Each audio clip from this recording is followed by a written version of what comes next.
നമസ്കാരം. ഇന്ന് രണ്ട് പുതിയ എൻ്റെ രണ്ട് കൊച്ചുമക്കളെ, എൻ്റെ മൂത്ത മകൻ്റെ രണ്ട് മക്കളെ പരിചയപ്പെടുത്തുകയാണ് മഹിതയിലൂടെ. നമസ്കാരം, എൻ്റെ പേര് ഫരദ്വാജ്. ഞാൻ +2 പഠിക്കുന്നത്. ആരാ ഈ പേരിട്ടെ? അപ്പൂപ്പനാണ്. എൻ്റെ പേര് ഭാഗ്യശ്രീയാണ്. ഞാൻ 9ാം ക്ലാസ്സിലാണ് പഠിക്കുന്നത്. ബാലസ്താവൽ ക്രീഡാശക്ത തരുണസ്താവൽ തരുണീശക്ത. ബാലസ്താവൽ ക്രീഡാശക്ത തരുണസ്താവൽ തരുണീശക്ത. വൃദ്ധസ്താവൽ ചിന്താശക്ത പരമേ ബ്രഹ്മണി കോകിന ശക്ത. വൃദ്ധസ്താവൽ ചിന്താശക്ത പരമേ ബ്രഹ്മണി കോകിന ശക്ത.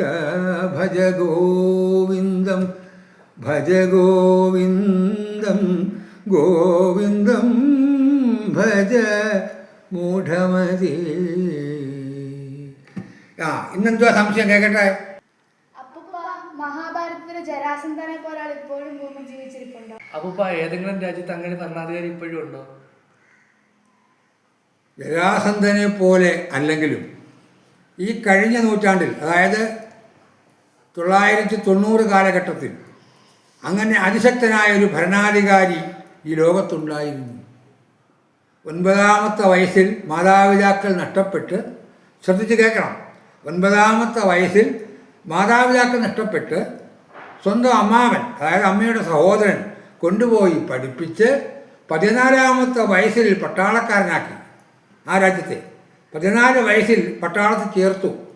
അവിടെ നിന്ന് പടിപടിയായി ഉയർന്ന് 5 വർഷം കൊണ്ട് ബാത്തിസ്റ്റ് എന്ന പാർട്ടി, അതായത് സോവിയറ്റ് യൂണിയൻ്റെ അനുഭാവമുള്ള ഒരു രാഷ്ട്രീയ പ്രസ്ഥാനം, അതിൻ്റെ അർത്ഥം ബാത്തിസ്റ്റ് എന്ന് പറഞ്ഞാൽ പുനരുജ്ജീവനം എന്നാണ്, ആ സംഘടനയിൽ ചേർന്നു പട്ടാളക്കാരിൽ ഒരു വിഭാഗം.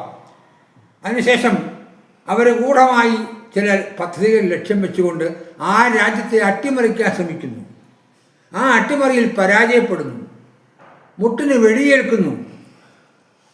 വളരെ യുവാവായ ആ മനുഷ്യൻ കഴുതപ്പുറത്ത് ടൈഗ്രീസ് നദി നീന്തിക്കിടന്ന് ഈജിപ്തിൽ ചെല്ലുന്നു. അവിടെ വെച്ച് നാസർ, ഈജിപ്തിൻ്റെ ഭരണാധികാരി നാസർ മഹാരാജാവ് നിയമം പഠിപ്പിച്ച് 2-4 വർഷത്തിന് ശേഷം തിരികെ അയക്കുന്നു. ആ വ്യക്തി വന്നിട്ട് വീണ്ടും ഈ ബാത്തിസ്റ്റ് പാർട്ടിയുടെ സഹായത്തോടു കൂടി ഒരു വൻ അട്ടിമറി നടത്തുന്നു, കീഴടക്കുന്നു. അന്ന് നിലവിലുണ്ടായിരുന്ന ഭരണാധികാരികളെ എല്ലാം ബന്ധിച്ച് ഇവർ അധികാരം കൈയടക്കി ആ രാത്രി തന്നെ ഈ ബന്ധിച്ചിട്ടിരുന്ന 21 മന്ത്രിമാരെ അതിക്രൂരമായി വെടിവെച്ച് കൊന്നിട്ട് ആ രാജ്യത്തിൻ്റെ പ്രസിഡൻ്റായി. ആ പ്രസിഡൻ്റെ പേരാണ് സദാം ഹുസൈൻ. പിന്നെ ഉള്ളത് ലോക ചരിത്രം പറയുന്നു, 88% സാക്ഷരതയുള്ള രാജ്യം. യൂഫ്രട്ടീസും ടൈഗ്രീസും എന്ന 2 നദി ആ രാജ്യത്തെ സമൃദ്ധമാക്കുന്നു. പട്ടാളക്കാർക്ക് വരെ നിശാശാലകൾ ഉണ്ടായി.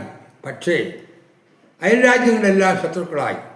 പിന്നെ ഉള്ളത് എല്ലാവർക്കും അറിവുള്ളതാണല്ലോ, സദാം ഹുസൈൻ്റെ ആ അമിത പ്രതാപം മൂലം ആ രാജ്യത്തിന് ഗതികേടുണ്ടായി. അമേരിക്കയും സഖ്യരാഷ്ട്രങ്ങളും ആക്രമിച്ചു, എല്ലാം കീഴടക്കി തരിപ്പണമാക്കി. സദാം ഹുസൈൻ സ്വന്തം നാടായ തിക്രിത്തിലേക്ക് പോയി. അവിടെ വെച്ച് ഭൂമിക്കടിയിൽ ഒളിച്ചിരുന്ന സദാം ഹുസൈനെ US-ൻ്റെ പട്ടാളക്കാർ എലിയെ പൊക്കുന്നത് പോലെ പൊക്കിയെടുത്തു.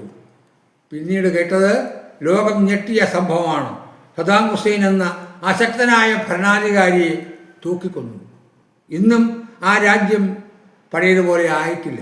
അപ്പോൾ ജരാസന്ധനെ പോലെ അല്ലെങ്കിലും അത്തരം ചില വ്യക്തികൾ ഉണ്ടായിരുന്നു. പിന്നെയുള്ളത് ഒന്ന് കേണൽ ഗദ്ദാഫിയാണ്, ലിബിയയിലെ. അങ്ങനെ ഈ കഴിഞ്ഞ 10-20 വർഷം മുൻപ് മാത്രം നടന്ന സംഭവമാണ്. ഇത് നമ്മുടെ ചരിത്ര വിദ്യാർത്ഥികൾക്കൊക്കെ അറിവുള്ള കാര്യമാണ്. ഇതാണ് നമ്മുടെ ഇന്ന് ഈ കഴിഞ്ഞ കാലഘട്ടത്തിൽ 2-10-20 വർഷം മുൻപ് ജീവിച്ചിരുന്ന ഒരു അഭിനവ ജരാസന്ധൻ്റെ കഥ. നന്ദി, നമസ്കാരം.